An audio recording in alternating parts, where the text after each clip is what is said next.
بقول لك ايه، معلش ممكن بس نقف على جنب؟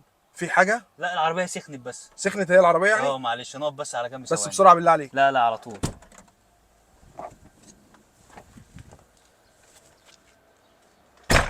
هو بيعمل ايه العبيط ده؟ استغفر الله العظيم يا رب.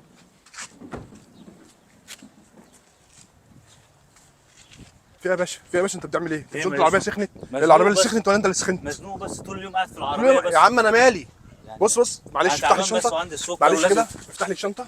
خش يا عم افتح لي الشنطه كده، افتح لي الشنطه. خد يا باشا حاجه يا حاجه. يا باشا ما تخافش، انا مش هعمل فيك لا حاجه، لا انا لا بس لا يا عم. انا لا يا عم. مزنوق بس. لا لا لا يا عم. يا عم انا اخد حاجات يا عم. لا لا لا.